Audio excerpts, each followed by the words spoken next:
Hey guys, it's Holly the Twister Sister, and today we're going to be answering a little Q&A from you guys.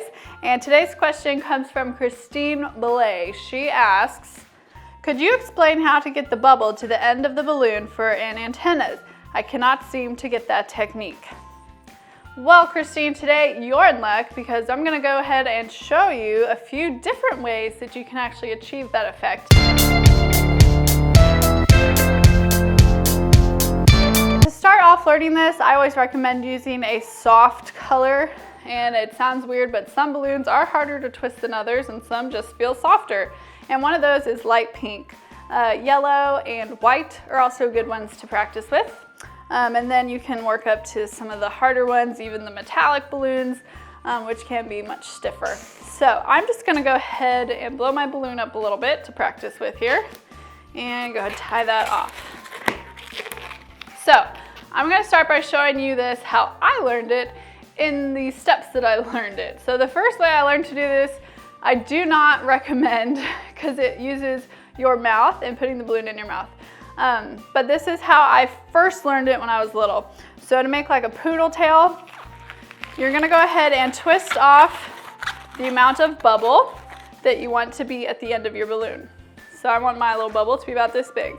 And then, so it's twisted, you're gonna hold on to that twist, and you're actually gonna put the end of the balloon in your mouth and then kind of suck like you're sucking up a straw or something. And you can squeeze your bubble a little bit very gently while you're doing that. So let's go ahead and try it. All right, so it quickly gets too big for your mouth. Well, for me anyway, I have a kind of a small mouth. But that's one way to achieve this effect. And then I like to pull it, give it a nice stretch. That way when you let go, it doesn't come undone. So this is not my recommended method because the balloon could pop in your mouth, and even worse while you're kind of doing that sucking action, which could shoot it right down the back of your throat. And we want to avoid that at all costs. So this is not my recommended method, but it is a method that I still see people using. So there's that, and I did learn it that way when I was little. So the next method, I'm gonna grab a fresh balloon to show you. All right, so we've got a new balloon here, because once you get the bubble down to the end and you let it go, it's too easy to get it back down there again. It wouldn't be fair for me to show you like that. So the next way that I learned to do this was just using my hands. So take your bubble, go ahead and make your twist of whatever size bubble you want to be down there on the end. And I'm gonna put that bubble in my right hand and just hold on to it. Now with my left hand, I'm going to take my remaining balloon and I'm gonna try to cover it up with my fingers and kind of hold it tight, not too tight. You just want it to be tight enough where it's not going to be able to expand. And that way you're gonna force the air to expand down here in this little bit that's hanging out past your hand. So all we're gonna do now is we're going to squeeze our bubble, and it should shoot it down to the end or close enough for us to be able to work it the rest of the way. Now if you lose your bubble like I just did, not to worry. We're just gonna do it again. Do a little bit faster this time. And so that's why I usually give the balloon a stretch. And before I let this go, I'm just gonna make sure to shoot it all the way down to the end. And now it should not come undone. So that's usually the method that I use now. If I'm making like a jester hat and want to put some of these things on the end, I'll just use my hand and force it down to the end of the balloon. Okay, so there's method number 2 for you. And I've got one more method I want to show you. Okay, so the way we're going to do this one, and I don't use this one very much. It's kind of new to me, and I'm just so used to using my hands and squeeze method.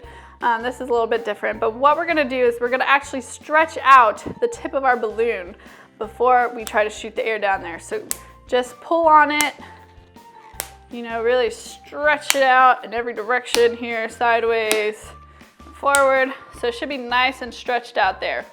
Now, you shouldn't even, by theory, when we squeeze our bubble here, we shouldn't even have to hold on to this part. The air will just naturally want to come down here to this part of the balloon because it's already been stretched out. So let's try it. We're gonna twist off our bubble and we're just gonna squeeze the bubble, and it did not do what I thought it would. Let's try that again. Squeeze it. Nope. There we go. So that method sometimes works, sometimes it doesn't.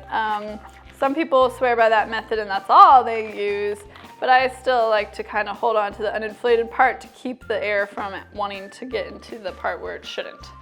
So that's 3 methods for you to achieve the same end result. Just practice and see which method works best for you.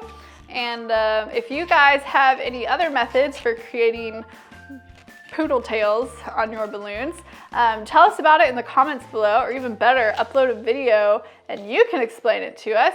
If you guys are new twisters, definitely make sure that you're reading the comments, because there's a lot of great experienced twisters out there who have even better advice than I do, and just check out the comments and see what they have to say down there. So hope you guys enjoyed this Q&A, and make sure to submit your questions. You can just leave a comment down below and you might get featured in my next Q&A video, and I'll just see you guys in the next one. Bye.